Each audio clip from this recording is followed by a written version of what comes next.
अब हम एक ऐसे लाफ्टर के क्षेत्र में जिन्होंने अपना मुकाम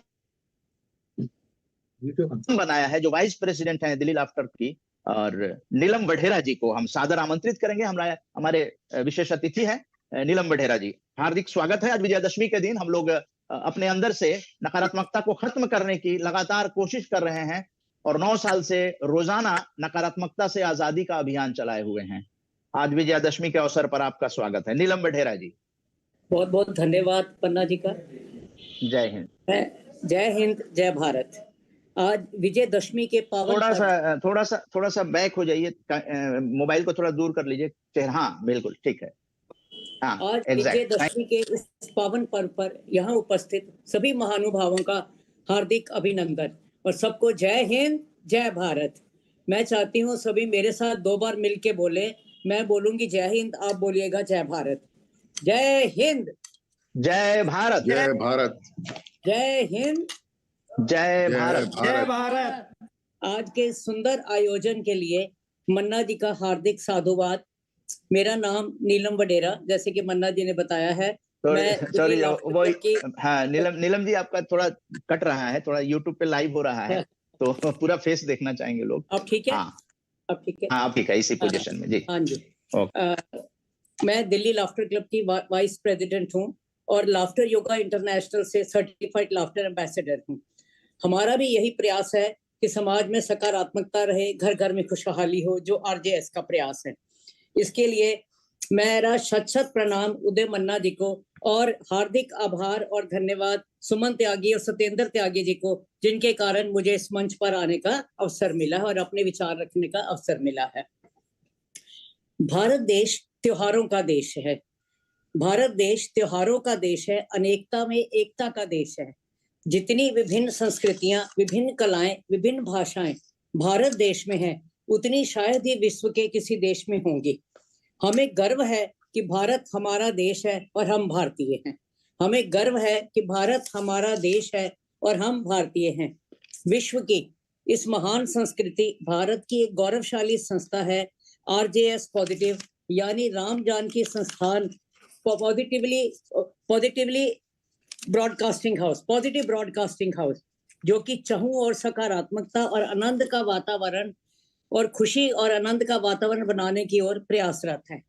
आज जहां चारों ओर पूरे विश्व में युद्ध, भय और अशांति का वातावरण बना हुआ है, वहां आरजेएस का यह सकारात्मक भारत उदय आंदोलन एक बहुत ही सराहनीय प्रयास है।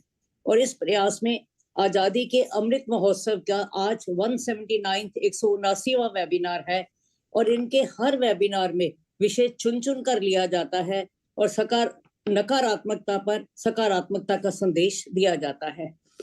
आज का दिन, विजयदशमी का दिन, बुराई पर अच्छाई की जीत का जश्न, नकारात्मकता पर सकारात्मकता का जश्न, असत्य पर सत्य का जश्न है। यह त्योहार नवरात्रि के बाद 10वें दिन मनाया जाता है। भगवान राम युद्ध की देवी माँ दुर्गा के अनन्य भक्त थे, तो उन्होंने युद्ध के दौरान 9 दिन पहले माँ दुर्गा की पूजा की और 10वें दिन रावण को मारकर बुराई पे अच्छाई की विजय प्राप्त की। इसीलिए अश्विनी शुक्ल दशमी को विजयदशमी का त्योहार बड़ी धूमधाम से मनाया जाता है। भगवान राम की विजय स्वरूप ही इसे विजयदशमी कहा जाता है। दूसरी ओर यह पर्व शक्ति की आराधना का पर्व भी है। इसीलिए शारदीय नवरात्रे प्रतिपदा से नवमी तक 9 तिथि, निश्चित 9 तिथि, 9 नक्षत्र, 9 शक्तियों की नवदा भक्ति के साथ इसे सनातन काल से मनाया जा रहा है, क्योंकि माँ दुर्गा ने भी लगातार महिषासुर के साथ 9 दिन युद्ध करके इसी दिन विजयदशमी के दिन ही उसके ऊपर जीत पाई थी। अतः इस त्योहार को रावण पर भगवान राम की विजय स्वरूप देखें अथवा दुर्गा पूजा के रूप में देखें, दोनों ही रूपों में यह शक्ति पूजा, शस्त्र पूजा, हर्ष उल्लास और सकारात्मक विजय का पर्व है। कहा जाता है कि इस दिन ग्रह नक्षत्रों का संयोग कुछ ऐसा होता है कि इस दिन विजय, काम किए वाले दिन विजय निश्चित होती है। एक बार माँ पार्वती ने उत्सुकतावश शिवजी से दशहरे के बारे में कुछ पूछा, तो शिवजी ने उत्तर देते हुए कहा, अश्विनी शुक्ल दशमी को सायंकाल तारा उदय होने के बाद विजय नामक काल होता है और सब इच्छाओं को पूर्ण करता है। भगवान श्री राम ने भी इसी काल में लंका पर चढ़ाई करके रावण पर विजय पाई थी और इसी दिन भगवान इंद्र ने प्रसन्न होकर अर्जुन को अपना वरदान स्वरूप गांडीव प्रदान किया था। दो पंक्तियां कविता के रूप में बताना चाहती हूँ। विजयदशमी विजय का पावन है त्योहार, विजयदशमी विजय का पावन है त्योहार, जीत हो गई सत्य की झूठ गया है हार। विजयदशमी विजय का पावन है त्योहार, जीत हो गई सत्य की झूठ गया है हार।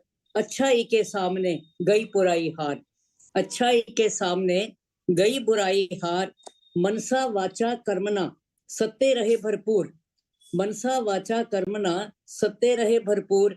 नेक नीति हो साथ में बाधाएं हो दूर, नेक नीति हो साथ में सारी बाधाएं हो दूर। भ्रष्टाचार और अत्याचार मिटाने के लिए, भ्रष्टाचार और अत्याचार मिटाने के लिए अब शंख बजेगा, भ्रष्टाचार और अत्याचार मिटाने के लिए अब शंख बजेगा।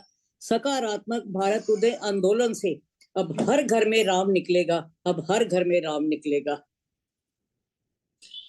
रावण एक बहुत ही महाप्रतापी और महाज्ञानी व्यक्तित्व था, परंतु कहते हैं ना, विनाश काले बुद्धि विपरीत। सबसे नकारात्मक भाव यानी ईगो का भाव उसमें भरा हुआ था। उसको ये घमंड था कि मुझे कोई नहीं हरा सकता। कहते हैं उसने युद्ध से पहले शिव जी की बहुत सारी पूजा की, भगवान शिव की पूजा की, तो शिव ने वरदान स्वरूप उन्हें चंद्रहास भेंट किया। जब उन्हें चंद्रहास भेंट किया गया, उनके हाथ से वो चंद्रहास गिर गया। तो उन्होंने भगवान शिव को कहा, आपने एक बार कहा था कि जो मैं किसी को देता हूं अगर वो गिर जाए तो वो विपरीत जाता है उसके, लेकिन मुझे विश्वास है कि ये मेरे विपरीत नहीं जाएगा, मैं युद्ध को जीतूंगा ही जीतूंगा। इतना अहंकार और ईगो उसमें भरी हुई थी रावण में। सो ऐसा ईगो एक ऐसा नकारात्मक भाव है जो सारी अच्छाई को हर जाता है। कहते हैं अहंकार में तीनों गए, अहंकार में तीनों गए धन वैभव और वंश, अहंकार में तीनों गए धन वैभव और वंश। ना मानो तो देख लो रावण कौरव कंस, ना मानो तो देख लो रावण कौरव कंस। तीनों ही महाप्रतापी वैभवशाली गौरवपूर्ण वंश से थे, लेकिन तीनों को अहंकार ले गया डूब के, तीनों अहंकार से डूबे। इसीलिए मेरा मानना है कि रामायण हमें सिखाती है कि हमें जिंदगी में क्या करना चाहिए, और महाभारत का महाविनाश हमें सिखाता है कि हमें जिंदगी में क्या नहीं करना चाहिए। लेकिन आरजेएस की सकारात्मक मुहिम जो कि आनंद और खुशी की ओर ले जाने वाली है, हमें सिखाती है कि जिंदगी को कैसे जीना चाहिए, क्योंकि जिंदगी जीना आसान नहीं होता, इसे आसान बनाना पड़ता है, कभी जीने के अंदाज से, कभी नजर अंदाज से। और अगर आपको ये दोनों कलाएं पानी है तो आपको आरजेएस के हास्य और मुस्कान के भाव के साथ जुड़ना होगा, पॉजिटिव भाव के साथ। सकारात्मक भारत उदय आंदोलन से जुड़िए और ये सारे अंदाज फ्री में पाइए। रामायण का संदेश समर्पण, सेवा और त्याग का संदेश है, जो कि सभी सकारात्मक भाव हैं। भगवान राम के जीवन से जुड़ा हर प्रसंग आपको पॉजिटिव ऊर्जा से भर देता है। जहां श्री कृष्ण का व्यक्तित्व चिंतनीय है, जहां श्री कृष्ण का व्यक्तित्व चिंतनीय है, वही भगवान राम का व्यक्तित्व अनुकरणीय है, उनका आप अनुकरण कर सकते हैं। त्याग, सेवा, आदर भाव, विनम्रता, जितने भी सकारात्मक गुण हैं सभी भगवान राम में थे। इसीलिए तो वह मर्यादा पुरुषोत्तम राम कहलाए, इसीलिए उनको मर्यादा पुरुषोत्तम राम कहा जाता है। रामायण में भाइयों का प्यार, समर्पण, त्याग और सेवा का उत्तम भाव, सकारात्मक भाव देखने को मिलते हैं। जानिए तबहि जीव जग जागा, जानिए तबहि जीव जग जागा, जब सब विषय विलास विरागा। वनवास तो भगवान राम को मिला था, वनवास तो भगवान राम को मिला था, परंतु सब राजपाट त्याग कर देवी सीता और लक्ष्मण 14 वर्ष उनके साथ उनकी सेवा में रत रहे। और उधर भरत, जिसकी ताजपोशी के लिए माता के कई ने राम को वनवास का आदेश दिया था, उन्होंने भी राजपाट छोड़कर वनवासी का जीवन ले लिया। ये है त्याग और समर्पण, पॉजिटिव भाव। आज जहां जरा जरा सी बात पर लोगों में झगड़े हो रहे हैं, वहीं रावण द्वारा देवी सीता का अपहरण कर लेने के बाद भी जब राम और रावण दोनों का युद्ध क्षेत्र में आमना सामना होता है, तो देखिए दोनों दुश्मन आमने सामने खड़े हैं, लेकिन भगवान राम सबसे पहले झुककर रावण को प्रणाम करते हैं, क्योंकि रावण महाप्रतापी और महाज्ञानी था और उनसे बड़े थे, इसलिए उन्होंने सबसे पहले उनको झुककर प्रणाम किया। और उधर रावण ने भी उनको वरदान दे दिया विजयी भाव। रावण ने भी उनको वरदान दे दिया विजयी भाव। आप कल्पना करिए कितना सुंदर दृश्य होगा उस समय। कल्पना कीजिए कितना सुंदर दृश्य होगा जब दो दुश्मन आमने सामने खड़े हैं और एक झुककर प्रणाम कर रहा है और दूसरा भी अब शब्दों से उसका जवाब नहीं देता कि मैं तो तुझे देख लूंगा, वो भी उसको विजयी भाव का आशीर्वाद दे देता है। कितना ये है भारत की गौरवशाली संस्कृति, ये है हमारी ऋषियों की, मुनियों की सकारात्मक संस्कृति का कारण। आज की युवा पीढ़ी पाश्चात्य संस्कृति के पीछे अपनी इस महान संस्कृति को भूल रही है। इसी कारण आज सोशल मीडिया पर दिल दहलाने वाली आपको घटनाएं नजर आती हैं। लेकिन आज विजयदशमी, अगर इनका खात्मा करना है तो आज विजयदशमी के अवसर पर बुराई पर अच्छाई की विजय, नकारात्मकता पर सकारात्मकता की विजय, असत्य पर सत्य की विजय, यह संदेश आरजेएस की सकारात्मक मुहिम द्वारा विशेषकर अगर युवा पीढ़ी तक पहुंचाया जाए तो अधिक से अधिक युवाओं को इसके लिए आरजेएस से जोड़ना होगा, तभी यह मुहिम युवाओं तक पहुंच पाएगी। क्योंकि जैसे स्वादिष्ट भोजन और पोषक भोजन शारीरिक स्वास्थ्य के लिए बहुत जरूरी है, वैसे ही सकारात्मक विचार हमारी जिंदगी बदल देने में सहायक होते हैं। सकारात्मक सोच खुशी का एक ऐसा चुंबक है जिसकी तरफ अच्छी चीजें और अच्छे व्यक्ति सारे आकर्षित अपने आप होते चले जाते हैं। सकारात्मक सोच आपको आत्मविश्वासी भी बनाती है। दशहरे का पर्व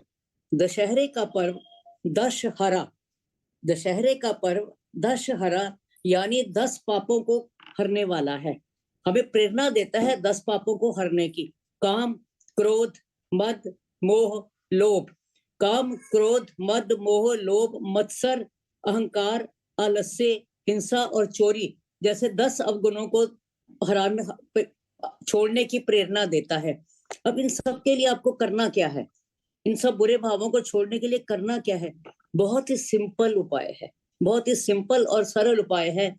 दशहरे के दिन रावण का पुतला जब जलता है, उस समय रावण का पुतला जलता हुआ देखकर आप सिर्फ ताली पीटने वालों की जमात में शामिल मत होइएगा।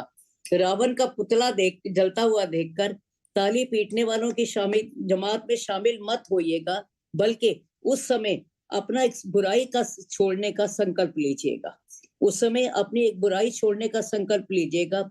और यह संकल्प मैं पूरे विश्वास के साथ कहती हूँ कि यह संकल्प आपकी जिंदगी बदल देगा, यह संकल्प आपकी जिंदगी बदल देगा। अतः अंतिम शब्दों में आरजेएस की सकारात्मक मंच से मेरा तो यही संदेश है कि आरजेएस और दिल्ली लाफ्टर क्लब से जुड़कर अपनी एक बुराई रोज हटाओ। आरजेएस और दिल्ली लाफ्टर क्लब से जुड़कर अपनी एक बुराई रोज हटाओ, खुशियां पाओ और हर रोज दशहरा मनाओ, हर रोज खुशियां पाओ। बहुत बहुत धन्यवाद, शुक्रिया, बहुत बहुत धन्यवाद, शुक्रिया। जय हिंद। आज से नमस्कार आपको नीलम बढ़ेरा जी। चैन से चैन कैसे मिलता है? चैन से चैन दुर्गादास आजाद जी, सत्येंद्र त्यागी जी, सुमन त्यागी जी और फिर नीलम बढ़ेरा जी। ये चैन से चैन जो है, ये ज्योति से ज्योति जगाते चलो, प्रेम की गंगा बहाते चलो। तो दिल में प्रेम जगा लें। और रावण और राम का जो आपने तुलना किया है, निश्चित रूप से एक विद्वान व्यक्ति में जब भी अहंकार आता है तो फिर पुरुषोत्तम व्यक्तित्व के सामने वो हार जाता है।